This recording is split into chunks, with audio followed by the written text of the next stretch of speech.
NIC Asia presents जनता जान्न चाहन्छन् title sponsor bank पनि साथी पनि राम्रो पनि हाम्रो पनि स्पोन्सर्ड बाय LIC नेपाल जीवन रहँदा पनि जीवन पश्चात पनि गर्वैदेखि बलियो भूगर्भ सिमेन्ट मेरो देश मेरो जगदम्बा सिमेन्ट गुणस्तरीय प्लम्बिङको भरपर्दो नाम मार्बल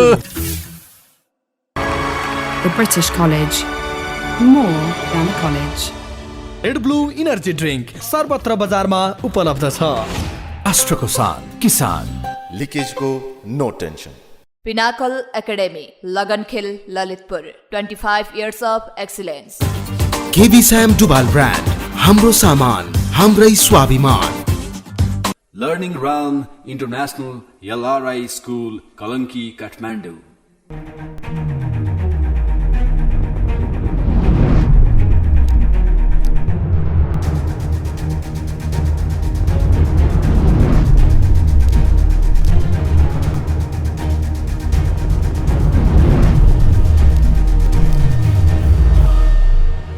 नमस्कार आदरणीय दर्शक, आजको जनता जान्न चाहन्छन् कार्यक्रममा हामी देशको हरेक विषयवस्तुमा छलफल गर्न चाहन्छौँ। देशभरि चुनावको माहौल यतिखेर तातेको छ। दलका शीर्ष नेताहरू आन्तरिक व्यवस्थापनमा र छलफलमा व्यस्त भइरहेका छन्। 5 दलीय गठबन्धनका शीर्ष नेताहरू यतिखेर चुनावी तालमेलमा सिटको भागभण्डामा अब कसरी अगाडि बढ्ने भन्ने बारेमा छलफलमा जुटिरहँदाखेरि परिणाम आएको छैन। कार्यदलले काम गर्न सकेन। कार्यदलको बैठक अहिले बालुवाटारमा जारी छ र कार्यदलले पनि सहमति जुटाउन सकेन। र सहमति किन हुन सकेन? धेरै सिटको दाबी गरेका छन् दलका नेताहरू र दलले। अनि सिट छ 165, दाबी छ 250। अनि कसरी हुन्छ सहमति? धेरै गाह्रो छ सहमति जुटाउन। र करिब 100 सिटमा सहमति जुटेको छ। कुन दललाई कति सिट दिने भन्ने बारेमा समझदारी बनेको बालुवाटारमा बैठकमा सहभागी एकजना नेताले अहिले भर्खरै मलाई जानकारी दिनुभएको छ। कुन कुन दलले कति सिट पायो त 100 सिटमा? कुन कुन निर्वाचन क्षेत्रमा सहमति भयो त? आजको कार्यक्रममा हामी केही समयपछि यस बारेमा विशेष खुलासा गर्न चाहन्छौँ। गठबन्धनको कुरा गर्दाखेरि केपी शर्मा ओली पनि अर्को रणनीति बनाउँदै हुनुहुन्छ। विभिन्न पक्षसँगले छलफल गरिरहनु भएको छ र 5 दलले गठबन्धनकै नेताहरूलाई उहाँले बोलाएर भन्नुभएको छ, यदि कुरा नमिले देउबासँग तपाईँहरूको सहकार्य नहुने भए आउनुहोस् यता भनेर उहाँले पनि रातो कार्पेट ओछ्याइरहनु भएको छ गठबन्धनका नेताहरूलाई। र उपेन्द्र यादवले आज भन्नुभएको छ यता स्थितिमा सहमति हुन सक्दैन। अब उपेन्द्र यादव केपी शर्मा ओलीको क्याम्पमा हो त? महन्त ठाकुर कता? आज हामी यस बारेमा पनि चर्चा गर्न चाहन्छौँ। गठबन्धन आजको आवश्यकता हो त निर्वाचनमा? गठबन्धन बिना दलका नेताहरूले चुनाव जित्न सक्दैनन्। जनताले उनीहरूलाई विश्वास नगरेकी हो त? उनीहरू कमजोर भएकी हो त? उनीहरूसँग एजेन्डा नभएकी हो त? आज हामी यस बारेमा पनि चर्चा गर्न चाहन्छौँ। नेताहरू जनमुखी भएनन्। नेताहरूले जनताको लागि काम गरेनन्। नेताहरूले देशको समस्या समाधान गर्न सकेनन्। धेरै समस्या छ देशमा, जताततै अस्तव्यस्त छ। त्यसैले आजको कार्यक्रममा हामी यस बारेमा पनि चर्चा गर्न चाहन्छौँ। र आज हामी राष्ट्रपति विद्यादेवी भण्डारीको आगामी कदम कस्तो होला त? अब नागरिकता विधेयक यतिखेर राष्ट्रपतिको हातमा परिसकेको छ। राष्ट्रपति कार्यालय छलफलमा व्यस्त छ। शीतल निवासमा विभिन्न पक्षसँग राष्ट्रपति विद्यादेवी भण्डारीले छलफल गरिरहनु भएको छ के गर्ने भनेर। पहिलोपटक उहाँले संविधान अनुसार नै फिर्ता पठाइदिनु भयो संसदलाई। संसदले जस्ताको तस्तै पारित गरेर नागरिकता विधेयक प्रमाणीकरण गर्नको लागि राष्ट्रपति कार्यालयमा पठाइदिएको छ। अब राष्ट्रपतिसँग विकल्प के छ त?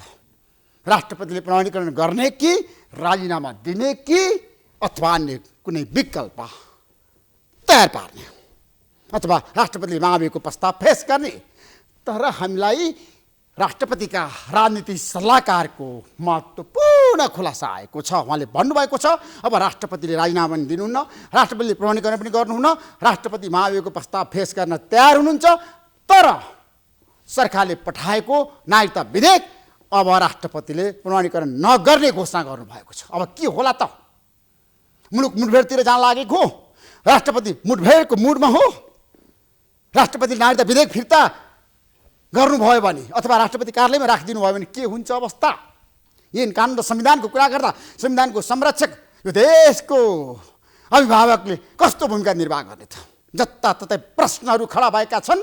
आजको कार्यक्रममा हामी राष्ट्रपतिको आगामी कदमको बारेमा विशेष रूपमा बहस गर्न चाहन्छौँ। राष्ट्रपति अब कसरी अगाडि बढ्दै हुनुहुन्छ त? अन्य धेरै विषयवस्तु छन्। आजको जनता जान्न चाहन्छन् कार्यक्रममा हामीसँग यो देशको राजनीतिको कुरा गर्दाखेरि, चुनावी मोर्चाको कुरा गर्दाखेरि, जनताका एजेन्डाको कुरा गर्दाखेरि, दलहरूको एजेन्डाको कुरा गर्दाखेरि, देशभरि चुनावी माहौलको कुरा गर्दाखेरि देशमा जनता त्यति सन्तुष्ट छैनन्। जनताहरू ठुलो समस्यामा परेका छन्। शिक्षा स्वास्थ्य क्षेत्रमा अस्तव्यस्त छ, प्रगति भएको छैन। र आज हामी नेपाली क्रिकेट टिमका क्याप्टेन सन्दीप लामिछानेलाई नेपाल प्रहरीले खोजिरहेको छ र जिल्ला अदालतले पनि उहाँलाई पक्राउ पूर्जी जारी गरेको छ र क्यानबाट पनि उहाँलाई निलम्बित गरिएको छ। अब उहाँको भविष्य के होला? कटकरामा सन्दीप लामिछाने। त्यसैले आजको कार्यक्रममा हामी हाम्रो देशमा बलात्कारको कुरा गर्दाखेरि, नाबालिका बलात्कारको कुरा गर्दाखेरि, यसको कानुनको कुरा गर्दाखेरि, संविधानको कुरा गर्दाखेरि, आचार संहिताको कुरा गर्दाखेरि धेरै विषयवस्तुमा आज हामी चर्चा गर्न चाहन्छौँ। अब सन्दीप लामिछानेलाई कस्तो कारवाही होला त? उहाँ कति वर्ष जेल बस्नु पर्ला त? अथवा उहाँले आफूलाई कसरी प्रस्तुत गर्नु होला त? धेरै विषयवस्तुमा आज हामी छलफल गर्न चाहन्छौँ। र आज हामी निर्वाचन आयोगको बटम लाइन असोज 1 गते नै संसदको आयु सकिँदैछ। संसदको आयु 1 गते सकिन्छ भनेर निर्वाचन आयोगले भनिरहँदाखेरि प्रमुख निर्वाचन आयुक्त दिनेश थपलियाले हामीलाई विशेष खुलासा गर्नुभएको छ र भन्नुभएको छ अब असोज 1 गतेबाट संसद रहँदैन। के होला त? अब म केही समयको विश्राम छु। आजको जनता जान्न चाहन्छन् कार्यक्रममा हाम्रो बीचमा एमालेका प्रभावशाली नेता र पूर्व उप प्रधानमन्त्री डाक्टर भीमराव हुनुहुन्छ। डाक्टर साहब, तपाईँलाई जनता जान्न चाहन्छन् कार्यक्रममा स्वागत गर्न चाहन्छु। धन्यवाद। अब नागरिकता विधेयक यतिखेर राष्ट्रपतिको हातमा छ। यो विधेयक राष्ट्रपतिले लालमोहर लगाएर सरकारलाई सहयोग गर्ने कि आफै कहाँ राखेर शीतल निवासमा राखेर द्वन्द्व निम्त्याउने? राष्ट्रपतिसँग विकल्प के छ मलाई बताउनुहोस्। यसका तीनटा पक्ष छन्। एउटा, यसको हामीले विगतमा संविधान सभाबाट संविधान निर्माण गर्दा उच्च तहको राजनीतिक स्तरमा के सहमति भएको थियो भन्ने एउटा पक्ष छ।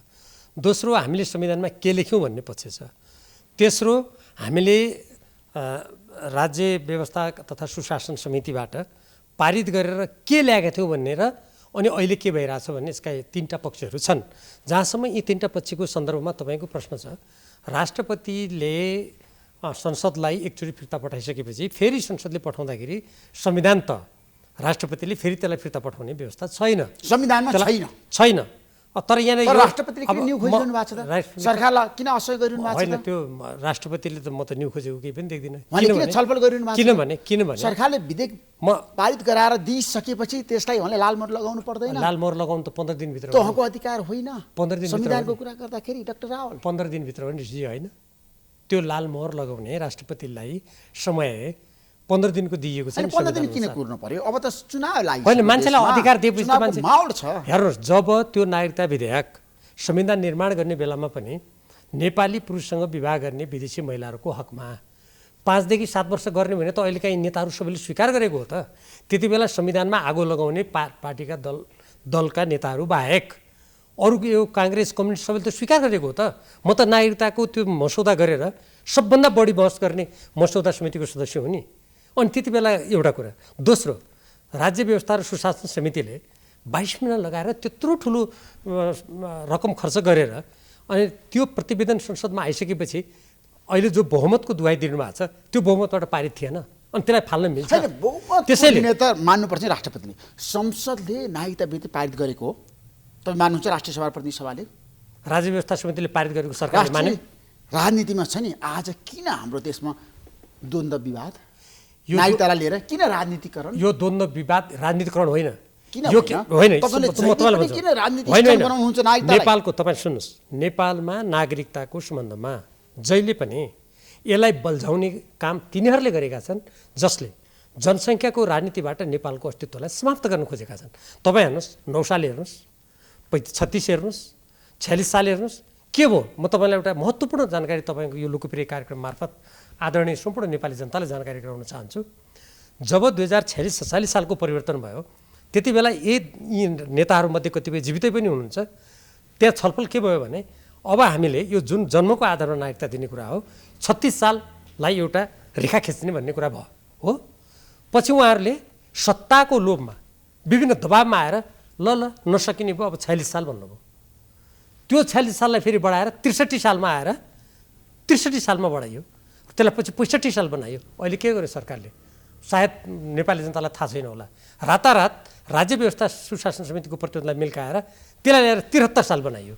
अनि यो कसले राजनीतिकरण गर्यो? स्तरमा उसले अध्यादेश ल्याउँदाखेरि तपाईँहरू स्वागत गर्नुहुन्छ? होइन, कसले स्वागत गर्यो? त्यो अध्यादेशमा पनि नागरिकताको बारे अहिलेको विधेयकमा जे छ त्यही थियो होइन, त्यसमा कुनै फरक थिएन। हेर्नुहोस् यो चाहिँ राम्रोसँग अध्ययन गर्नु। यो सत्ता पक्षले गरे स्तरमा उसले ल्याएको अध्यादेश र वर्तमान सरकारले ल्याएको विधेयकको बारेमा कुनै भिन्नता छ डाक्टर रावल? यो सत्ता पक्षले गरेको प्रचारमा बढी परिएको तर्क हेर्नु। सुन्नुहोस्, म भन्छु जति बेला अध्यादेश आउनुभन्दा अगाडि हेर्नुहोस् न, अगाडि त विधेयक प्रस्तुत भयो नि, त्यो विधेयक समितिमा गयो नि, समितिमा 22 महिना छलफल भएर तत्कालीन नेकपाका सबै सदस्यहरू, जनमोर्चाका सबै सदस्यहरू लगायत सबैले बहुमतबाट पारित गरेर पठाएको होइन संसदमा। त्यो अध्यादेश त कति बेला आयो भने जब प्रतिनिधिसभा विघटन भयो, त्यो प्रतिनिधिसभा विघटन आफैमा विवादमा पऱ्यो नि। त्यो विवादमा परेपछि त्यो अध्यादेश गयो। त्यो अध्यादेशलाई त कसले समर्थन गर्यो? हामीले गरेका थियौँ र पछि के भयो? अदालतमा मुद्दा पऱ्यो। अदालतमा मुद्दा परेपछि त्यो रोकियो। एकैछिन अदालतमा मुद्दा परेपछि त्यो रोकियो। राष्ट्रपतिको जहाँसम्म कुरा छ, त्यो राष्ट्रपतिलाई अध्यादेश त्यहाँ गइसकेपछि त्यसलाई संसदमा फिर्ता पठाउने अधिकार थिएन। यद्यपि त्यहाँ के थियो भने त्यो अध्यादेश केही समयपछि राष्ट्रपतिले विचार गरेर सुन्नु बताउँछ नि, तत्काल अध्यादेश भने चाहिँ पारित गरेर पठाइदिने, लालमोहर लगाएर पठाइदिने। अनि अहिले त्यो तत्काल लाउनै पर्थ्यो। विधेयकको बारेमा कानुनलाई जस्ताको जस्तै बुझ्नु। तपाईँ कानुनलाई जस्ताको रोक्ने भने किन रोक्ने भने कसैले कानुन मिचेर कसले रोकेको छ र? छैन नि। राष्ट्रपतिले त आफ्नो अधिकार थियो, संविधानको धारा बमोजिम 113 बमोजिम उहाँले पठाउनु भयो। दलीय व्यवस्थामा चाहिँ लोकतन्त्रमा अहिलेको राष्ट्रपतिको भूमिका तपाईँलाई राम्रोसँग थाहा छैन? संविधानले के भनेको छ त्यो भनिरहनु पर्छ र? अनि राष्ट्रपति संविधानभन्दा माथि हो त? अनि राष्ट्रपति मलाई बताउनुहोस् ल, तपाईँ छातीमा आधार एकैछिन मेरो तर्क राम्रो सुन्नुहोस् है। तपाईँ राष्ट्रपतिको पक्षमा हुनुहुन्छ? राष्ट्रपतिको पक्षमा होइन, म राष्ट्रको पक्षमा हो। कुरा तपाईँ राम्रै सुन्नु। राष्ट्रपतिलाई किन बचाउ गरेर? राष्ट्रपतिलाई के त्यसै गाली गर्दै हिँड्ने त बिना तर्क? होइन, राष्ट्रपतिले तपाईँ मेरो कुरा सुन्नुहोस्। विधेयक छ नि, लालमोहर लगाउनु पर्छ पर्दैन? तपाईँ मेरो कुरा सुन्नुहोस्, ठ्याक्कै त्यहाँबाट सुरु गर्छु अनि तपाईँलाई आफू गरेर राख्नु दिन्छु। ठ्याक्कै भन्नुहोस्। म संविधानको मसौदाको सक्रिय सदस्य हो। सुन्नुहोस्, यो संविधान निर्माणमा तपाईँको भूमिका छ डाक्टर रावल। धैर्य गर्नुहोस् न। तपाईँले धैर्य नगरेपछि तपाईँले कसरी कुरा बुझ्नुहुन्छ? कसरी जनतालाई? होइन, जनता त जान्न चाहन्छन् आज तपाईँको मुखबाट कता राष्ट्रपतितिर कि संविधानतिर? म नेपालको राष्ट्रियता जोगाउनेतिर यो कुरा राम्ररी बुझ्नुहोस् न। यत्रो तपाईँले मलाई अन्तर्वार्ता लिएर अझै चिन्नु भएको छैन। सुन्नुहोस् एकछिन, कुरा के हो भने यहाँ राष्ट्रपति या कसैको पक्ष कसैको विपक्ष लिने कुरा होइन। यो कुरा के हो भने एक त हामीले नागरिकताको सम्बन्धमा कतिपय व्यक्तिहरूले नेपालको अहिलेको जुन अन्तर्राष्ट्रिय कानुन बमोजिम नियमन नभएको सिमानाबाट फाइदा उठाएर विदेशीहरूलाई यहाँ हुलेर नेपालीहरूलाई अल्पता पार्ने गम्भीर षड्यन्त्र भएको छ। नेपालको राजनीतिक कब्जा गर्ने षड्यन्त्र भएको छ। एकछिन पर्खिनुहोस्, अब कसरी भएको छ मेरो कुरा आउन चाहन्छन् भन्नुहोस् न। कोही आउन चाहँदैन भने हामीलाई बनाउनु दिनुहोस् न त। किन विरोध? त्यसो भए हाम्रो संविधान बनाउँदा किन नाकाबन्दी? नेपाली नागरिकता लिन चाहन्छन्? तपाईँलाई त मैले भारतीय जनताका जनताहरूले चाहिँ नेपाली नागरिकता लिन चाहन्छन्? मलाई बताउनुहोस् त। त्यसो भए अमेरिकन आएर नेपाली नागरिकता लिन चाहन्छन्? त्यसो भए हामीले संविधान बनाउँदा नाकाबन्दी किन लगाउनु पर्यो त? नेपाली जनताले आफ्नो संविधान आफै बनाउनु पाउने हाम्रो अधिकार होइन? किन नाकाबन्दी गर्ने त? अनि किन आज हामीले हाम्रो देशको नागरिकको सम्बन्धमा कुनै पनि विदेशी महिलाले बिहा गरेर आउँदा 7 वर्षसम्म हामी एउटा स्थायी परिचय पत्र दिन्छौँ जसमा हामी आर्थिक शैक्षिक सम्पूर्ण अधिकार दिन्छौँ। तर राजनीतिक अधिकार पाउनुको लागि 7 वर्ष कुर्नुपर्छ भन्दा अनि यत्रो विरोध किन त? अनि दिल्लीमा गएर वार्ता गर्नुपर्ने किन त? यदि नेपालमा त्यसमा हामीले बनाउनु देऊ न त कानुन। चुप लागि भइगयो नि। अनि किन विरोध त? यो षड्यन्त्र हो। यो नागरिकता विधेयकमा तपाईँले भन्नुभयो अङ्गित नागरिकताको कुरा राष्ट्रपतिको प्रसङ्गलाई मोड्नुभयो क्या? मेरो कुरा राख्न दिन्छु। ठ्याक्कै यो प्रश्नको उत्तर दिनुहोस् न त। नेपालको छ नि ऐन कानुन र संविधानलाई राम्रोसँग तपाईँले अध्ययन गर्नु भएको छ नि? संविधानको मसौदाकारको सक्रिय सदस्य हो म। त्यसो भए यो नागरिकता विधेयकमा छ नि, एउटा हातले सिन्दुर अर्को हातले नागरिकता भन्ने कुरा छ?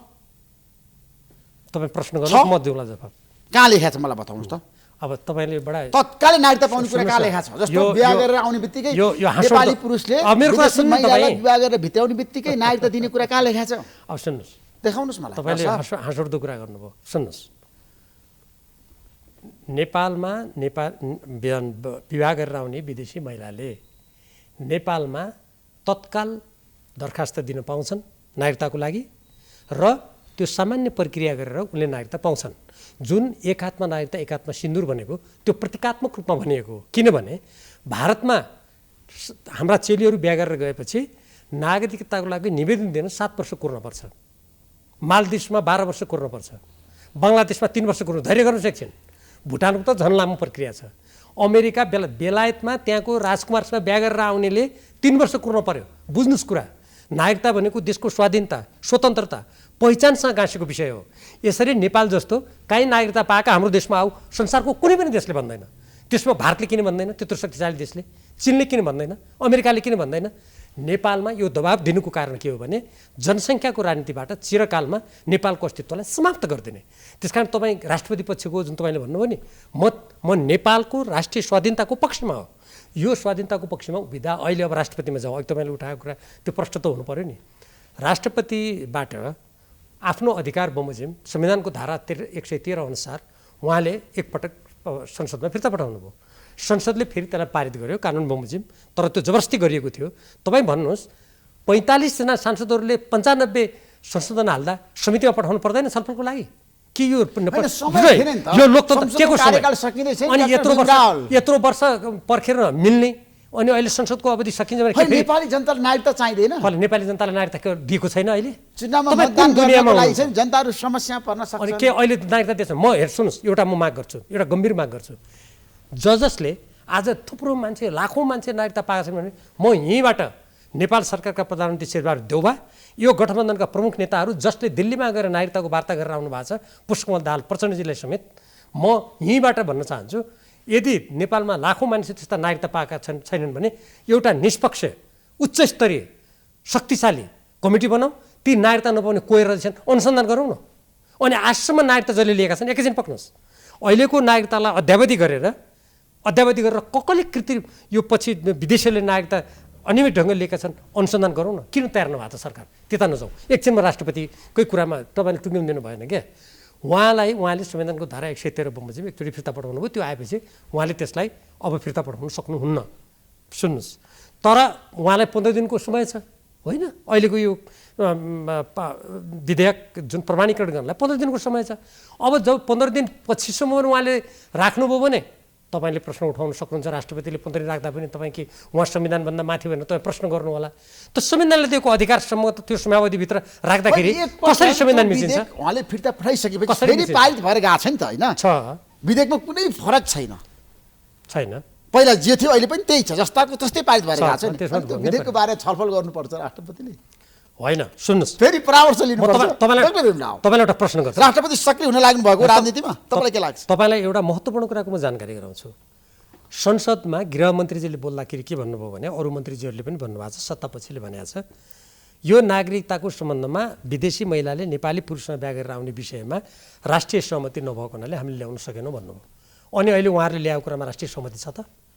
कुन चाहिँ किसिमका मान्छेले विमति राख्दा सहमति नभएको ठहरिन्छ, कुन चाहिँ किसिमका मान्छेले कुरा राख्दा सहमति नभए पनि हुन्छ भन्ने त्यस्तो तर्क हुन्छ एउटा। दोस्रो, त्यत्रो राज्य व्यवस्था समिति राज्य व्यवस्था र सुशासन समितिबाट त्यत्रो छलफल गरेर आएको यत्रो ठुलो बहसको विषय भइसकेपछि संविधानको संरक्षकले यो के भएको भनेर सोध्न नपाइने, विचार गर्न नपाइने हुन्छ? किन लेख्या त संविधानको संरक्षक भनेर? एउटा। दोस्रो, म संविधानको तपाईँलाई एउटा महत्त्वपूर्ण अर्को कुरा जानकारी गराउँछु। जुन संविधानको व्यवस्था छ नागरिकता सम्बन्धी, त्यो नागरिकताको व्यवस्थामा नेपाली पुरुषसँग बिहा गरेर आउने विदेशी महिलाको हकमा के भनेको छ भने ती महिलाहरूलाई जुन अङ्गीकृत नागरिकता दिइन्छ नि त्यो सङ्घीय कानुन बमोजिम हुन्छ भनेको छ। अनि सङ्घीय कानुन नल्याई त्यो नागरिकता दिन पाइन्छ? तपाईँ आफै भन्नुहोस्। सङ्घीय कानुन बमोजिम हुनेछ भनेको छ, सङ्घीय कानुन आउनै बाँकी छ। अनि अहिले एकछिन पनि संसदमा त्यति धेरै विरोध गरेन, प्रतिपक्षले संसद अवरोध गरेन है। संसद अवरोध किन गर्ने नि? चाहेको भए त एमाले नागरिकता विधेयक रोक्न सक्थ्यो नि त। संसद अवरोध गरेर रोक्ने चलन छ अहिले त कस्तो छ, काग कराउँदैछ, पिना सुक्दैछ, हल्ला गरिरहेका छन्। भटाभट एमसिसी जस्तो जबरजस्ती राति पारित गरेन, कराएर के हुन्थ्यो? त्यसकारण नेकपा एमालेको तर्फबाट 45 जना सांसदहरू मध्ये 33जना नेकपा एमालेका सांसदहरूले संशोधन राखेको थियो ऋषिजी। अनि कसरी त्यहाँभन्दा के हल्ला गरेर कुर्सी भाँचेपछि मात्र विरोध गरेको हुन्छ लोकतन्त्रमा? त्यत्रो संशोधन हाल्दा त्यो के समर्थन गरे हो र? त्यो त्यसमा यो नागरिकता विधेयक राष्ट्रपतिले लालमोहर लगाइदिनु भयो भने राष्ट्रघाती नै हुन्छ त?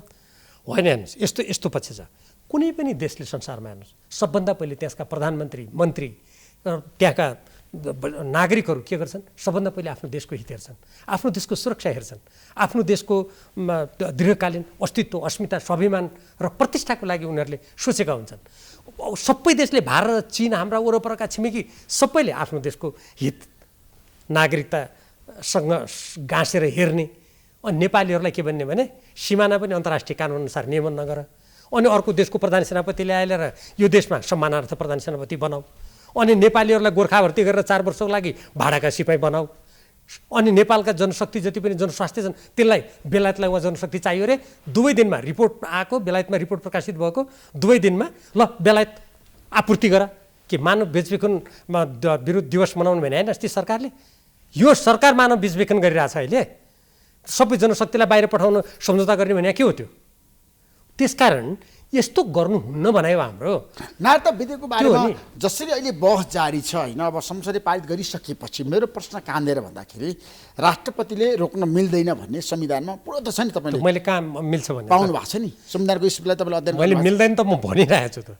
मैले राष्ट्रपतिले रोकिदिनु भयो भने के हुन्छ? होइन, रोकिदिनु भयो। अहिले किन पूर्वानुमान गर्ने? उहाँको 15 दिनको अवधि छ। राष्ट्रपतिको राजनीति सल्लाहकार लालबाबु यादवले हामीसँग भन्नुभएको छ, प्राइम टाइम टेलिभिजनसँग विशेष कुराकानी गर्दै आज नागरिकता विधेयक राष्ट्रपति लालमोहर लगाउनुहुन्न, महाभियोगको प्रस्ताव फेस गर्न तयार हुनुहुन्छ, सम्झौता गर्ने पक्ष हुनुहुन्न भनेर बोलिसक्नुभयो। अब उहाँको सल्लाहकारले के भन्नुभयो, कसो भन्नुभयो, त्यसको व्याख्या उहाँसँगै सोध्नुहोस्। किनभने राष्ट्रपतिबाट भनिएका सार्वजनिक कुराहरूमा म त्यसमा धारणा भन्न सक्छु। राष्ट्रपतिको सल्लाहकारले प्रतिक्रिया दिइसक्नुभयो। अब राष्ट्रपतिको सल्लाहकारले किन भन्नुभयो, के भन्नुभयो, या त्यसमा जस्तो यो नागरिकता सम्बन्धमा धेरै ठुलो बहस भएको हुनाले बरु यसमा यो लालमोहर लाउनुभन्दा अब यो देशको भोलि बेहित हुने देखेर सुन्नु न एकछिन कुनै व्यक्तिले मान्नुहोस्, कुनै व्यक्तिले म त बरु परिस्थिति आए पनि फेस गर्न तयार छु भन्नुभएको छ। म तपाईँलाई कुरा गर्छु नि, म राष्ट्रपतिका सल्लाहकारले कुन दृष्टिकोणबाट त्यसको विश्लेषण गर्नुभयो उहाँसँग सोध्नुहोस्। उहाँको तर्फबाट मैले जवाब दिने कुरा आएन होइन।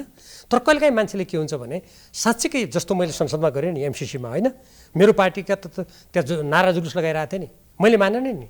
मैले गएर उभिएर भने यदि यसमा हस्ताक्षर गर्ने हो भने यसका 12वटा सम्झौता छन्, एउटा मात्र यहाँ पेश गरिएको छ। नेपालको अस्मिता, नेपालको स्वाधीनता, नेपालको कानुन मिचिन्छ। यो राष्ट्रको हितमा छैन भने त मैले एक्लै बोलेँ होइन। मलाई कारवाही गरेर गयो भने म तयार थिएँ। कहिलेकाहीँ राष्ट्रको हित मिचिन थाल्यो भने व्यक्तिले आफूलाई त्याग पनि गर्न सक्छ नि, त्यो त उसको निजी कुरा हो। हेर्नुहोस्, एउटा देशभक्त मान्छे कति बलिदान भएर अरू देशका त सिपाही लडेर मर्छन् त। अनि हामी मात्रै हाम्रो देश मिचिए पनि थिचिए पनि, हाम्रा लिपुले कालापानी लिम्पियाधुरा मिचिए पनि, हाम्रा सिमाना मिचिए पनि, 10 गजा मिचिए पनि, हाम्रा नदी नाला अहिले शेरबहादुर देउवाले पश्चिम सेती 6 माथिल्लो कर्णाली सम्पूर्ण रूपमा अरूलाई जिम्मा लाए पनि रमिता त सबै देशभक्त नागरिकले हेर्न सक्दैनन् नि, सक्छन्। अब भोलि राष्ट्रपति महोदयबाट पनि उहाँले केही कुरा सोच्नुभयो, बरु मलाई चाहिँ यस्तो नागरिकतामा विवादास्पद कुरा छ भने त्यो उहाँको कुरा हो। परित्याग गर्न तयार छु, राष्ट्रपतिबाट राजीनामा दिन तयार छु, तर नागरिकता विधेयकमा लालमोहर लगाउँदिन भनेर भन्नुभयो भने के हुन्छ त्यतिखेर? त्यो त उहाँको कुरा। त्यतिखेर के हुन सक्छ?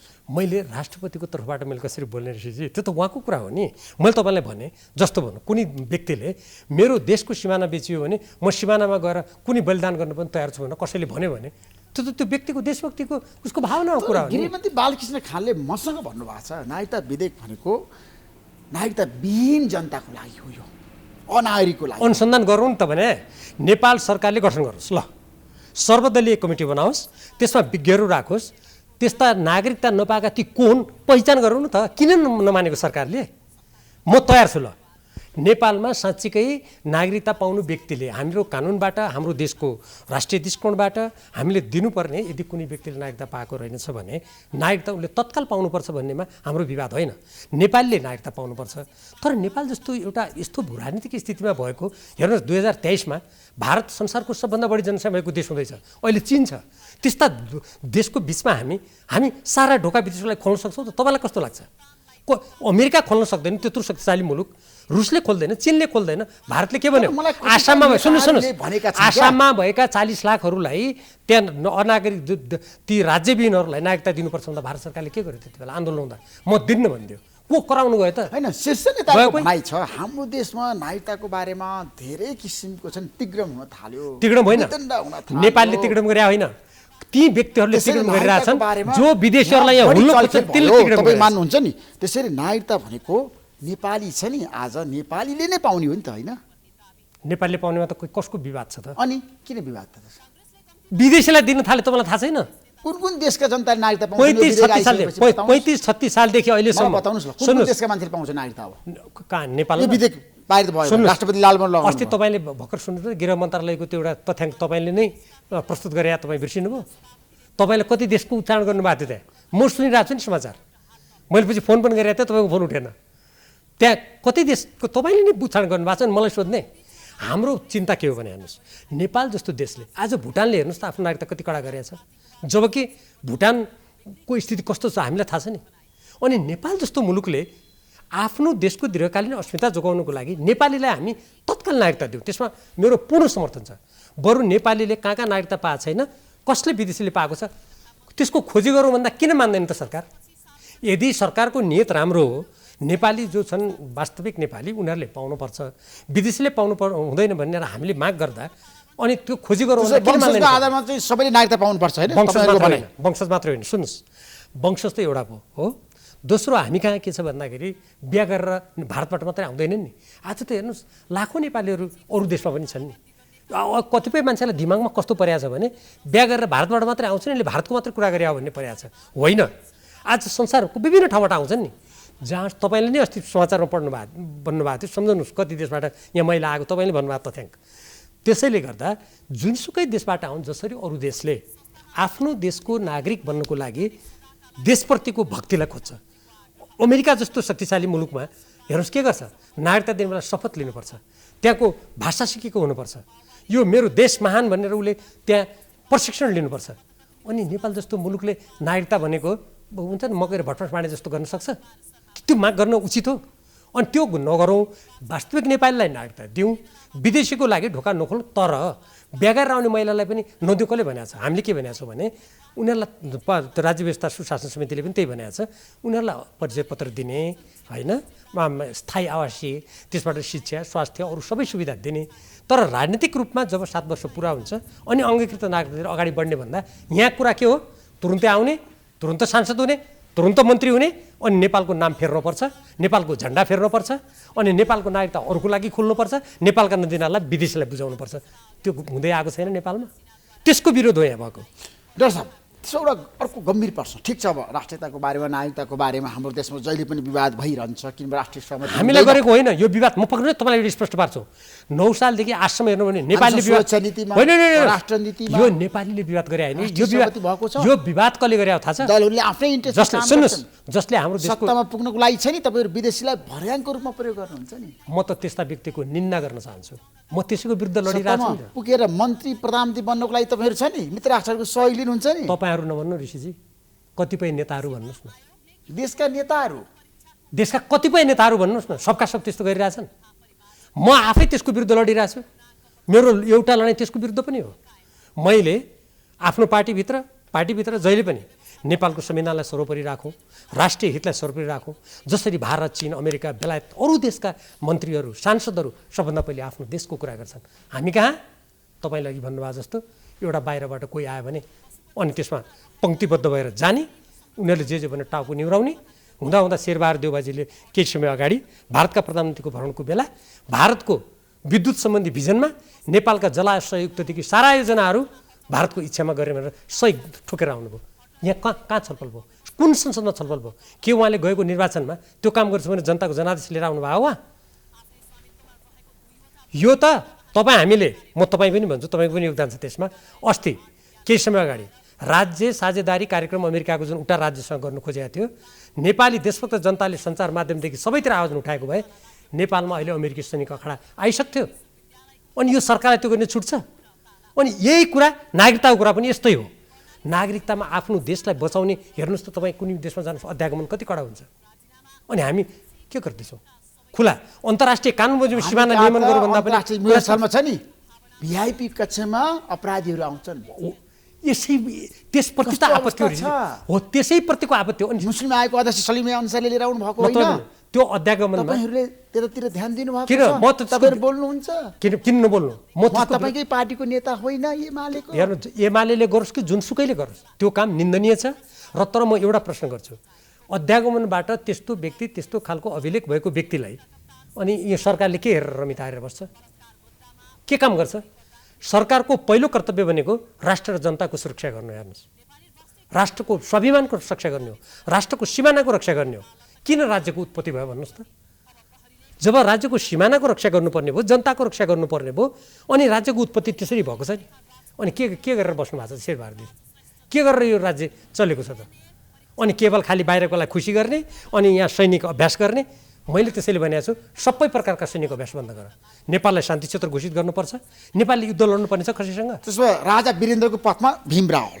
वीरेन्द्रको कुन पथ? शान्ति क्षेत्र नेपाल। सुन्नुहोस्, राजा वीरेन्द्रले गरे पनि, राजा महेन्द्रले गरे पनि, ऋषि धमलाजीले घोषणा गरे पनि, शेरबहादुरले घोषणा गरे पनि नेपाल कुनै पनि देशको सैनिक गठबन्धनमा लाग्दैन। यस शान्तिको बाटोमा बुद्ध जन्मेको देश यो स्वतन्त्र स्वाधीन भएर बस्छ भन्दा यदि वीरेन्द्रसँग कुरा मिल्छ भने म त्यो लाइनको पनि हो, त ऋषि धमलाजीसँग मिल्छ भने त्यो लाइनको पनि हो, युएनसँग मिल्छ संयुक्त राष्ट्रसँग भने त्यो लाइनको पनि हो। अनि देशभक्ति भने त कहिलेकाहीँ सबैको एउटै पनि हुनसक्छ नि। के भयो त त्यसमा? के फरक पर्छ? अनि के राजा वीरेन्द्रले शान्ति क्षेत्र बनाऊ, मेरो देशलाई स्वाधीन बनाऊ भने ए राजा वीरेन्द्रले भने हुनाले मेरो देशलाई स्वाधीन होइन पराधीन बनाऊ भनेर मैले भाषण गर्नु पर्छ? तपाईहरु गणतन्त्रवादी नि त, राजाले गरेको कुरालाई तपाईले परित्याग गर्दै जानुभयो, छोड्दै जानुभयो। सुन्नुहोस्, त्यसो भए राजाले सुन्नुहोस्, राजाले गरेका सुन्नु, राजाले गर्यो भन्दैमा असल कुनै गरे रहेछ गरेको योगदानलाई तपाईहरु अवमूल्यन गर्नुहुन्छ? पृथ्वीनारायण शाहको त प्रत्येक जन्म जयन्तीमा गएर कविता लेखेर उहाँको प्रशंसा गर्ने मान्छे हो भीम रावल। म गौरवका साथ भन्छु, चीनको एकीकरणको लागि महान भन्ने, भारतमा 500 भन्दा बढी राज्य रजौटाहरूलाई अङ्ग्रेजले एकीकरण गर्यो। अनि के भारतले त्यो अङ्ग्रेजले गरेको एकीकरणलाई मान्दैन? जर्मन बिस्मार्कले गर्यो, के जर्मनीले निन्दा गरेछ?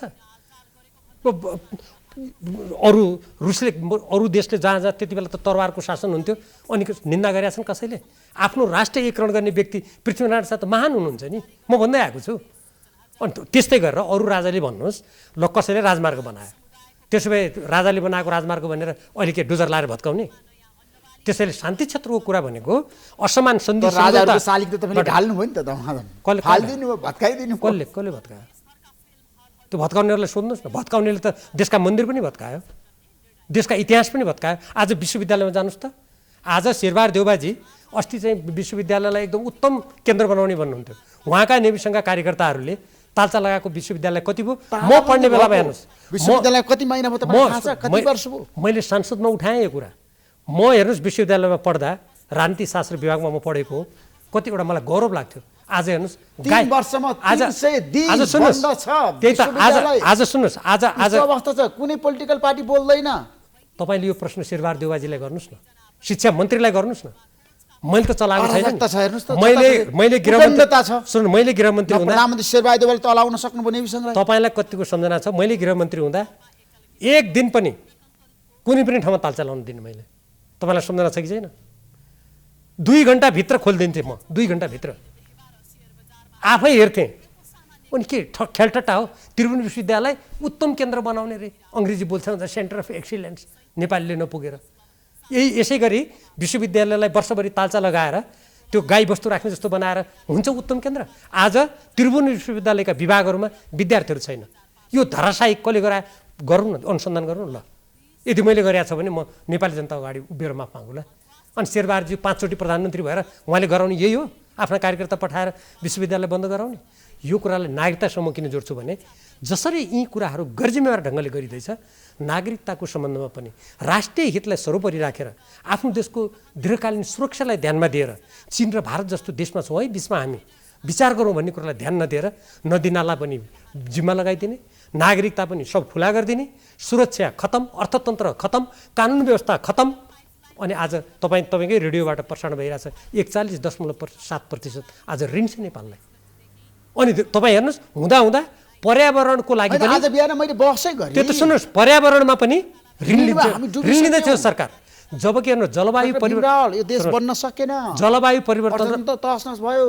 त्यसैले जलवायु परिवर्तन र पर्यावरणको लागि नि आज विश्वले अनुदान दिन्छ, सहयोग लिन्छ। त्यतातिर कूटनीति परिचालन नगर्ने, धमाधम ऋण दिनदिनै ऋण, यो ऋणको कुचक्रमा फसाउँदैछ यो सरकारले यो देशलाई, याद गरौँ हामी। त्यसैले गर्दा हेर्नुहोस्, अब त्यो त भयो कमसेकम आफ्नो देशको नागरिकहरूलाई नागरिकता दिने र जनसङ्ख्याको राजनीतिबाट उथलपुथल एउटा गम्भीर आरोप छैन। ठिक छ, भारतले नेपालको हित विपरीत काम गर्दा तपाईँ बोलिरहनु भएको छ, तर चीनले गर्दा तपाईँ एक शब्द पनि बोल्नु। आज चीनले छ नि नाकाबन्दी गरेका छैन, कुन चाहिँ नाका खुला छ बताउनुहोस् मलाई। कोर्ला नाका खुला छ, तातोबन नाका खुला छ, मुस्ताङको नाका खुला छ। तपाईलाई म सम्झना दिन्छु, व्यापारीहरू आज तपाईकै रिपोर्ट्स कलममा आत्महत्या गर्ने अवस्थामा पुगिसके। तपाईकै रिपोर्ट्स कलममा दसैँ तिहार आउँदैछ, सामान छैन, कन्टेनरमा छ सीमामा। अब मेरो कुरा कहाँ सुन्नु, छ सरकार, मेरो कुरा सुन्नु, कहाँ छ दलहरू, मलाई बताउनुहोस्। म भन्छु तपाईँलाई। केही समय अगाडि तपाईँकै रिपोर्ट्स कलममा मैले आज चीनसँगका सीमा क्षेत्रका भन्सार नाकाहरूमा नेपालको सामान त्यहाँ अड्क्यौ भन्ने कुरा आएको छ। नेपाल सरकार के रमिता हेरेर बसिया छ? चीनसँग वार्ता गरेर मैले भने होइन सार्वजनिक रूपमा। जब देशको परराष्ट्र मन्त्री प्रधानमन्त्री कानमा तेल हालेर बस्छन् भने अब कि त झिर कोच्नु पर्यो, के गर्नुहुन्छ? सरकारको कर्तव्य होइन? सामानहरू ल्याउनु पर्दैन? अनि यो काम मैले ल्याउने हो कि सरकारले ल्याउने हो? मैले त भन्ने हो नि, मैले संसदमा उठाएको छु। चीनको विरुद्ध तपाईँहरूलाई बोल्न गाह्रो हुन्छ फेरि। चीनको हेर्नुहोस् विरुद्ध पहिले त नेपाल सरकारलाई भन्ने हो। म जब लिम्पियाद्वारा लिपुले कालापानीमा सिमाना मिचेको म शेरबहादुर देवाजीलाई वार्ता गरेर भनिरहेको छु, पहिले भनिरहेको छैन। म नेपाल त्यस्तै गरेर चीनसँगको जुन सिमानाबाट सामान पनि उच्च स्तरीय नेताहरू आइरहनु भएको छ, अनि किन वार्ता आउँदै हुनुहुन्छ? अनि शेरबहादुर देवाजी र अनि परराष्ट्र मन्त्रीजी के रमिता हेरेर बस्नु भएको छ? चीनबाट भ्रमणमा आउने नेताहरूसँग किन कुरा राख्नुहुन्न त? मैले एकचोटि के भनेको थिएँ, तपाईँ चीनको कुरा गरेर भन्नुहुन्छ, मैले यस्तै अन्तर्वार्तामा के भनेको थिएँ भने त्यो माथि हुम्लाको सिमाना मिचियो भन्ने कुरा आउँदाखेरि मैले के भनेको थिएँ भने कर्णाली प्रदेशको मुख्यमन्त्री नेपाली काङ्ग्रेसको, परराष्ट्र मन्त्री नेपाली काङ्ग्रेसको, प्रधानमन्त्री नेपाली काङ्ग्रेसको मिचिया छ भने वार्ता किन नगरेको? तपाईँहरूको साहस छैन भने मलाई विशेष दूत बनाएर पठाऊ, म कुरा गर्छु। मैले सार्वजनिक रूपमा भनेको नि प्रतिपक्षको नेता हुँदाखेरि त्यही त। अनि मैले कर्णाली प्रदेशको तपाईँले चीनको बारेमा बोल्दैन जुन भन्नुभयो, मैले कतिसम्म भनेको छु भने तपाईँहरू तिनजना आफै काङ्ग्रेसका मान्छे, अनि कसलाई गीत सुनाएको त? किन वार्ता नगरे चीनसँग? तपाईँलाई डर लाग्यो भने मलाई नियुक्त गरेर पठाउनुहोस्, म वार्ता गर्छु सार्वजनिक रूपमा भने होइन। अनि चीनले फलानाले मिच्यो भने ठिक, फलानाले मिच्यो भने कसले भनेको छैन, जुनसुकै देशले पनि। तर आजसम्म चीनको एउटा कुरा के छ भन्दाखेरि चिनियाहरूले हाम्रो देशमा हाम्रो संविधान, हाम्रो कानुन प्रत्यक्ष रूपमा मिच्ने गरी त्यस्ता गतिविधिहरू प्रमाणित रूपमा कुनै आयो भने हामीले बोल्ने हो, नआइकन ए भारतले मिच्या हुनाले चीनको पनि न्यु खोजिहाल्नु भन्ने कुरा त हुँदैन। सुचारू भएको छैन क्या नाकाहरू, तातोपन नाका चलेन। अनि सरकारले किन वार्ता गर्दैन त? 7 वर्ष तपाईँ यो कुरा आपूर्ति मन्त्री र प्रधानमन्त्रीलाई सोध्नुहोस् न त, परराष्ट्र मन्त्रीलाई सोध्नुहोस् न त, उहाँहरू के गरिरहनु भएको छ त? किन कुरा नगरेको? एमाले पनि एक्लै चुनावमा जानको लागि किन खुट्टा कमाए मलाई बताउनुहोस् त? निर्णय नै त्यस्तो आइसकेको त म देख्दैन। तर म एउटा सैद्धान्तिक कुरा तपाईँसँग छोटकरी भन्छु। नेपालको संविधानको धारा 269 बमोजिम समान विचारधारा दर्शन कार्यक्रम भएका राजनीतिक दलहरू मात्रै त्यसरी एउटा घोषणापत्र लिएर जान सक्छन्। एक संयुक्त सरकार भनेको निर्वाचन पछिको कुरा हो। अहिले चाहे जुनसुकै पार्टीले यदि विपरीत विचारधारा भएकासँग तालमेल गर्छ भने त्यो सिद्धान्तहीन, गन्तव्यहीन, घोर अवसरवाद हो। यसले कुनै राजनीतिक स्वच्छता पनि ल्याउँदैन, यसले हाम्रो राजनीतिलाई बलियो पनि बनाउँदैन। त्यसकारण तपाईँको पार्टीको त्यसकारण मेरो धारणा के छ भने राजनाथ निग्देले भन्नुभएको छ मसँग जनता जान चाहन्छन् कार्यक्रम केपी शर्मा ओलीसँग कुरा मिल्यो भनेर। अब के गर्नुहुन्छ तपाईँ? अब मैले त अहिलेसम्म नेकपा एमाले कसैसँग त्यस्तो तालमेल गर्दैन भन्ने सुन्या हो। यदि नेकपा एमाले पनि विपरीत सिद्धान्त भएका हाम्रो घोषणा, हाम्रो महाधिवेशनका निर्णय, हाम्रो मार्क्सवाद लेनिनवादको विपरीत धारणा राख्नेसँग चुनावमा लोकप्रिय मतको लागि जान्छ भने त्यो पनि गलत राजनीतिक नीति हुन्छ, त्यो पनि उचित मार्ग हुँदैन। तर एमाले हृदय स्थिर पार्टी सिके राउत, महन्त ठाकुर अनि कमल थापा र राजेन्द्र निग्देललाई सँगै लिएर जाने निर्णय गरिसक्यो। त्यस्तो कुराको त मैले उहिलेदेखि आलोचना गरिरहेको छु। त्यस्तो निर्णय हो भने त्यो गलत हो। त्यसले नेपालमा राजनीतिलाई स्वच्छ बाटोमा लैजाने, जनताको बहुदलीय जनवाद भनेर जुन हामीले जननेता मदन भण्डारीको अगुवाईमा 5औं राष्ट्रिय महाधिवेशनबाट त्यसलाई पारित गऱ्यौँ र हामीले समाजवादको जुन परिकल्पना गरेका छौँ, राष्ट्रिय स्वाधीनता स्वतन्त्रताको परिकल्पना गरेका छौँ, त्यो सबै धुलोमा जान्छ। एक्लै एमाले चुनावमा जान सक्नुपर्छ भने तपाईँको प्रस्ताव हो? नेकपा एमाले 48 सालमा एक्लै लडेको होइन, 52मा एक्लै लडेको होइन। दलीय व्यवस्थामा के हुन्छ भने राजनीतिक दलहरूले लोकप्रिय मतको लागि आफ्नो सिद्धान्त घोषणा लिएर म देशलाई यो गन्तव्यमा पुर्याउँछु, लौ जनता हो मलाई तपाईँहरूको मत दिनुहोस् भनेर माग्ने आफ्नो परीक्षा गर्ने पनि हो यो। अनि विपरीत सिद्धान्तको यस्तो हेर्नुहोस्, बहुदलीय व्यवस्थामा विपरीत सिद्धान्त भएकाले यसरी लोकप्रिय मतको लागि आम निर्वाचन संसारमा कोही पनि हुँदैन। यो नेपालमा मात्रै केवल पदको लागि चुनाव कसरी जित्ने, पद कसरी हत्याउने, त्यो दृष्टिकोण भएको हुनाले तपाईँको पार्टीले पनि त केपी शर्मा ओलीलाई भावी प्रधानमन्त्री भनेर घोषणा गरिसक्यो। पार्टीले भावी प्रधानमन्त्री भनेर घोषणा गर्नु त्यो बेग्लै कुरा हो, तर विपरीत सिद्धान्त भएका व्यक्तिहरूसँग अँगालो मार्नु बेग्लै कुरा। हेर्नुहोस्, पार्टीले कुनै पनि व्यक्तिलाई आफ्नो नेतालाई भावी प्रधानमन्त्री भनेर भन्न सक्छ, त्यसमा त के आश्चर्यको कुरा भयो र। तर विपरीत सिद्धान्त भएका उत्तरतिर एउटा हिँड्नेछ, दक्षिणतिर एउटा हिँड्नेछ, या पूर्व पश्चिम हिँड्नेछ, अनि एकले अर्कालाई सैद्धान्तिक रूपमा शत्रु ठानेछ, आम निर्वाचनमा गएर त्यसैसँग मिलेर चुनाव लड्छु भनेको योभन्दा घोर अवसरवाद, अनैतिक, गन्तव्यहीन र देशको राजनीतिलाई बिथोल्ने विकृतिको बाटोमा लैजाने कुरा अरू केही हुनसक्छ? त्यसमा मलाई के बताउनुहोस् भन्दाखेरि एमाले आजको दिनमा प्रचण्डसँग माधवका नेपालसँग सहकारी गर्न सक्छ निर्वाचनमा? यदि म चाहिँ के म भन्छु, यदि साँच्चैकै यी सबै राजनीतिक दलका दस्तावेजहरूमा जुन मार्क्सवाद लेनिनवाद मान्छौँ भन्ने लेखेको छ नि, यदि त्यो सिद्धान्तप्रति इमान हो, त्यहाँ व्यक्तिगत स्वार्थ, इबी, पूर्वाग्रह, ईर्ष्या, बदलाको भावना छैन र राष्ट्रप्रतिको कटिबद्धता हो भने बरु यी दल एक ठाउँमा हुँदा त्यो स्वाभाविक हुन्थ्यो। त्यस्तै नेपाली काङ्ग्रेसले पनि अरू दक्षिणपन्थी चरित्रका राजनीतिक दलहरूलाई सँगै लिएको भए त्यो स्वाभाविक हुन्थ्यो। अब यहाँ त मार्क्सवाद, लेनिनवाद, माओवाद, अनि एकता, लोकतान्त्रिक समाजवाद, यो कुनै तपाईँ यो संसारमा यस्तो हुँदै हुँदैन कहीँ पनि। हेर्नुहोस्, होइन, एमाले एकनाथ ढकाललाई सँगै लिएर जाँदैछ परिवार दललाई। त्यसैले त मैले गएको स्थानीय तहमा आलोचना गरेँ, त सुन्नु भएन, मैले त्यसको आलोचना गरेँ, त्यो गलत हो। मलाई त्यो भन्न केही अप्ठ्यारो छैन। नेकपा एमालेको गोदावरी महाधिवेशनबाट पारित प्रतिवेदन पढौँ, कार्यनीति पढौँ, के भनेको छ त्यहाँ? अहिले तपाईँले नाम लिएका राजनीतिक दलहरूसँग न सिद्धान्त मिल्छ, न नीति मिल्छ, न दृष्टिकोण मिल्छ, न गन्तव्य मिल्छ, अनि के को लागि लोकप्रिय मतमा के घोषणापत्रमा यो चाहिँ फलानु पार्टीको उद्देश्य पुरा गर्न जाउँ भनेर मत माग्ने? तपाईँको प्रस्ताव सबै वामपन्थी शक्ति एक भएर चुनावमा जानुपर्छ भन्ने हो? त्यो स्वाभाविक हो, गर्नुपर्ने त्यो कम्युनिस्ट हुनुपर्छ जस्तो त्यो एमाले, एकीकृत समाजवादी र माओवादी केन्द्र, माओवादी केन्द्र, जनमोर्चा, जनमोर्चाको अब वामदेवजीको त अब भर्खर कतिको पार्टी अभियान त्यो कतिको पार्टी बनाएको छ त्यो बेग्लै कुरा। बाबुराम भट्टराईको पार्टीसँग बाबुराम भट्टराईले त मार्क्सवाद त्यागेको आज हो र? उहाँले नयाँ शक्ति बनाउँदा मार्क्सवाद काम लाग्दैन भने होइन? अब त्यस्तो हेर्नुहोस्, मैले मलाई आलोचना गर्न मन छैन, दुनियाँलाई थाहा छ नि। जसको एउटा पार्टीगत स्वरूप छ, जसले साँच्चैकै मार्क्सवाद लेनिनवादी बाटोबाट समाजवाद ल्याउँछु भनेर इमान्दार भनेका छन्, यदि तिनीहरूको व्यक्तिगत स्वार्थ होइन, देशप्रतिको कटिबद्धता हो भने अनि त्यो विषयमा एक ठाउँमा किन नआउने? अनि गएर विपरीत सिद्धान्त भएको चाहिँ मित्र अँगालो मार्ने, आफ्नै पार्टीको सिद्धान्त मान्छेलाई शत्रु मानेपछि त्यस्ता पार्टी, त्यस्ता नेताले यो देशलाई कुनै गन्तव्यमा पुर्याउँछन्? पत्याउन सकिन्छ?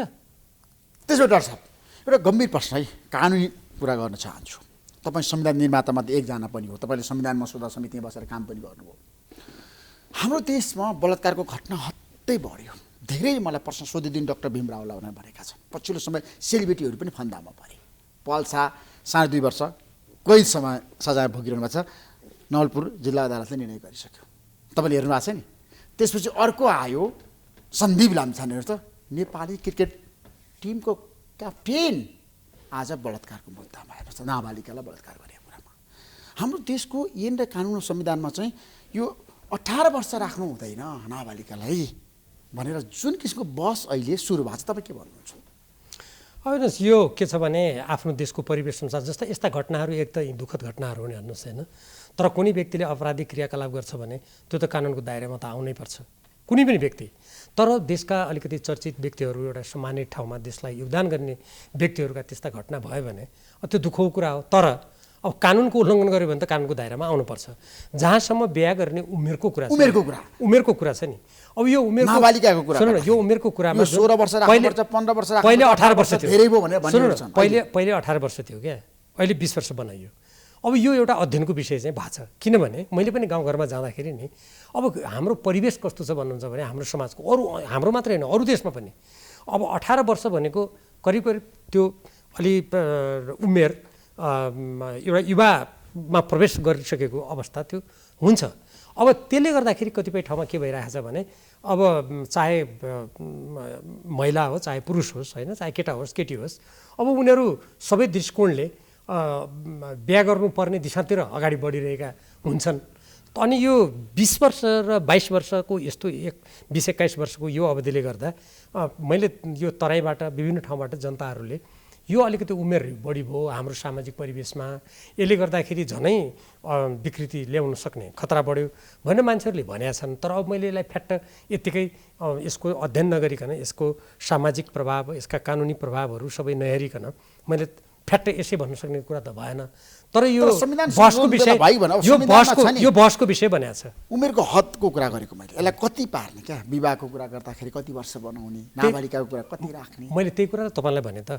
यो विषय विभिन्न ठाउँमा उठिएको छ। मैले विभिन्न जिल्लामा जाँदाखेरि पनि अहिले कानुनविदहरूले बहसको विषय बनाएको होइन। यो प्रश्न कानुनविदले मात्रै होइन, समाजशास्त्रीहरूले पनि समाजशास्त्रीय दृष्टिकोणबाट सामाजिक हाम्रो परिवेश, सांस्कृतिक परिवेशबाट पनि यसमा बहस भएको छ। तर अब यस्तो संवेदनशील विषयमा मैले सबै अध्ययन एउटा परिपक्व नभएर यस्तै हो त अपराधीलाई कारबाही गर्नै पर्छ होइन, यो विषय छलफलमा आएको छ के बलात्कारलाई कारबाही गर्नै पर्छ प्रमाण आइसकेपछि, जोसुकै होस् त्यो त पर्छ।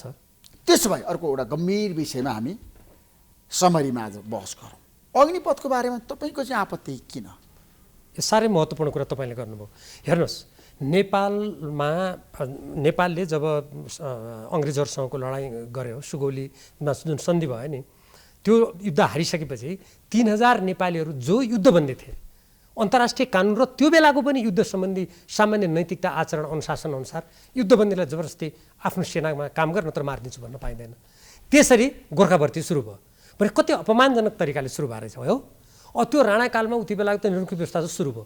तर हामी लोकतन्त्रका कुरा गर्ने, हामी पहिलेको व्यवस्थाका मान्दैनौँ भन्ने, अनि गोर्खा भर्ती किन मानेको थियो? त्यस्तो अपमानजनक एउटा प्रश्न त्यो छ। त्यो त छँदै नै छ। भूतपूर्व गोर्खाहरूले समेत, सिङ्गापुरमा काम गर्ने पुलिस, बेलायतमा काम गर्ने भूतपूर्व गोर्खाहरूले यो अपमानजनक असमान सन्धि खारेज हुनुपर्छ भनेर बेलायतको अदालतमा मुद्दा हाल्यो, हाम्रो सर्वोच्च अदालतमा मुद्दा हाल्यो। अहिले पनि उनीहरू लडाइँ लडिरहेका छन्। बेलायतमा आंशिक रूपमा विजय पनि हासिल गर्यो। अहिले के भयो त? त्यो त्रिपक्षीय सन्धि यसै पनि असमानता छँदैछ। अहिले भारतले अग्निपथ योजना ल्यायो। उसले के योजना ल्याउँछ, कसो ल्याउँछ, त्यो त्यसको कुरा हो। म त्यसमा कसैको आन्तरिक मामलामा म केही भन्न चाहन्न। तर हाम्रो देशको नेपालीहरूको भर्तीसँग त्यो सम्बन्धित भयो। अब अग्निपथ कस्तो कार्यक्रम ल्यायो भने 4 वर्ष भर्ती हुने, मृत्युभर पनि नपाइने, अरू सेनाको जस्तो सुविधा पनि नपाइने, 4 वर्ष पछि 25%लाई थाई बनाउने, अरूलाई हटाइदिने, जुनसुकै बेला जसलाई पनि हटाउन सकिने, खटाएको कुरा जहाँसुकै पनि जान्ने, अनि त्यहाँ भर्ने उनीहरूलाई अग्निवीर भन्ने। गोर्खालीहरूले त साम्राज्यवाद र आक्रमणकारीहरूको विरुद्ध लडेर एउटा वीरताको इतिहास बनाएर गोर्खाली भनेर भर्ना भएको एउटा पहिचान हो। अब के हुने भयो? एक त गोर्खालीको पहिचान छैन विश्वव्यापी रूपमा। त्यही त, अब त्यो पहिचान समाप्त हुन्छ। अब उनीहरू गोर्खाली होइन, अग्निवीर भएर यहाँ आउँछन्। एक। दोस्रो, 17 वर्षदेखि 23 वर्ष भएकोलाई अहिले भर्ना गर्ने भनेको छ। त्यो उमेर पढ्ने, शिक्षा दीक्षा हासिल गर्ने उमेर हो। अनि 23 वर्षपछि अनि यहाँ देशमा पठाइदिने, अत्याधुनिक हात हतियार चलाउने मान्छेहरू नेपाल जस्तो मुलुकमा सुरक्षाको स्थिति उत्पन्न हुन्छ कि हुँदैन? एक। दोस्रो, 4 वर्ष त्यहाँ बढेर 4 वर्षपछि कता जान्छन् ती मान्छे? अर्को, गोर्खा भर्ती सन्धिको जुन प्रावधान छ, त्यो प्रावधान एकतर्फी रूपमा कुनै देशले बेलायत या भारतले परिवर्तन गर्न पाउँछ? पाउँदैन। नेपाल सार्वभौम देश भएको र यसका नागरिक भर्ती भएको हुनाले नेपालले चाहिँ पाउँछ। त्यसकारण मेरो भनाइ के छ भने, जब यदि भारतले अग्निपथमा त्यसरी गर्ने हो र अग्निवीर जन्माउने हो भने त्यो हाम्रो गोर्खा भर्तीको सुरुदेखि अहिलेसम्मको इतिहासको विरुद्ध हुन्छ, सन्धिको विरुद्ध हुन्छ। भारतले म नगरी छोडिदिनु भने नेपालले एकतर्फी रूपमा गोर्खा भर्ती सन्धि खारेज गर्नुपर्छ। यो देशभक्त नेपालीको माग हो, यो भूतपूर्व गोर्खाहरूको पनि माग हो, खारेज गर्नुपर्छ। ठिक छ नि त, बेलायतले आफ्नो देशमा अग्निवीर बनाओस्, अग्निपथ बनाओस्। यो अन्तिम प्रश्न, नेपालले किन संसदको आयु कति, कहिलेसम्म? असोज 1 सम्म मात्रै हो? तपाईँ के भन्नुहुन्छ? अब निर्वाचन आयोगले भनिसकेपछि म त्यसमा फेरि 1 गतिबाट बढाऊ यस्तो भन्न चाहन्न। हेर्नुहोस्, पहिले निर्वाचन आयोगले के भनेको थियो भने यो पहिले जुन शपथ खाएको मिति हो नि सांसदहरूले, त्यसलाई होइन फागुन 20 तपाईँले शपथ खाएको त फागुन 20 हो। फागुन 20 होइन, फागुन 20 होइन, यो जुन होइन जितेर जुन प्रमाणपत्र लिएको नि, त्यो बेला फागुन 20 मा खाएको होइन, त्यो त शपथ खाएको, त्यति शपथ खाएको हो नि त, प्रमाणपत्र दिएको के जितेको प्रमाणपत्र। त्यो मक्सिर 81 कति भनेको थियो क्या पहिले त्यो भनेको थियो। तर मलाई अहिले के लाग्छ भने, जब संसदको भन्नुहोस् न निर्वाचनको मिति घोषणा भएर अब समानुपातिक उम्मेदवारहरूको पनि नाम दर्ता हुने स्थिति भइसकेपछि अब यो प्रतिनिधि सभाको अवधि लम्ब्याएर जानु यो उचित हुँदैन। हेर्नुहोस्, होइन? त्यसैले बरु यसमा अब के गर्नु पर्यो भने, अहिले त निर्वाचन हुन लाग्यो हुनाले अहिले यो छलफल गर्दाखेरि कोही पक्ष कोही विपक्ष हुने भए। अब यसपटकलाई जुन निर्वाचन आयोगले भनिसकेको छ असोज 1 गतेबाट सकिन्छ भनेर, अहिले त्यही नै व्यवस्था लागू गर्नुपर्छ मेरो विचारमा। अब अर्को पटक जब निर्वाचित अर्को संसद आइसकेपछि त्यति बेला ठन्डा दिमागले सोचेर खाएको दिनलाई नै अनि त्यसपछि कानुन बनाउनुपर्छ। मापदण्ड बनाउनु पर्यो नि त। त्यसपछि मलाई के लाग्छ भने मैले कानुनको विद्यार्थीको दृष्टिकोणबाट भनेको हुन त प्रतिनिधि सभा विघटन अब भएको अवस्थामा बाहेक 5 वर्ष भने विघटन त 2 महिना अगाडि भएर चुनाव घोषणा भएपछि त त्यसको म्याद कम पनि हुन सक्ने भयो नि। समयावधि कम पनि विघटन भएको छैन अहिले त विघटन भएन तर निर्वाचन घोषणा गरिसकेपछि त संविधानले त भनेको छैन अदालतले त व्याख्या गरिसक्यो यसपटक 5 वर्ष तर यसमा हेर्नुहोस् अलिकति कानुन व्याख्या गर्ने ठाउँ छ। तर मलाई के लाग्छ भने अहिलेलाई निर्वाचन आयोगले जे भन्यो त्यसैलाई विवाद नगरेर जानु उचित हुन्छ। पछि अर्को संसदले कानुन बनाएर एउटा यो बेलादेखि यो बेला भनेर तोक्नुपर्छ। त्यो बेला तोक्दाखेरि के हुन्छ भने कसैको पूर्वाग्रह पनि हुँदैन। अब अहिले त के भयो भने हामीले गएको 4 वर्षमा केही पनि गरेनौँ। अब अन्तमा आएर अनि 1 महिना पछि हो कि 1 महिना अगाडि हो भनेर अब यो चुनावको बेलामा बहस गरेर यो के परिणाम आउने म देख्दिनँ। Thank you so much doctor Bhim Rawal. महत्त्वपूर्ण समय दिनुभयो तपाईँलाई म धेरै धेरै धन्यवाद दिन चाहन्छु। नमस्कार।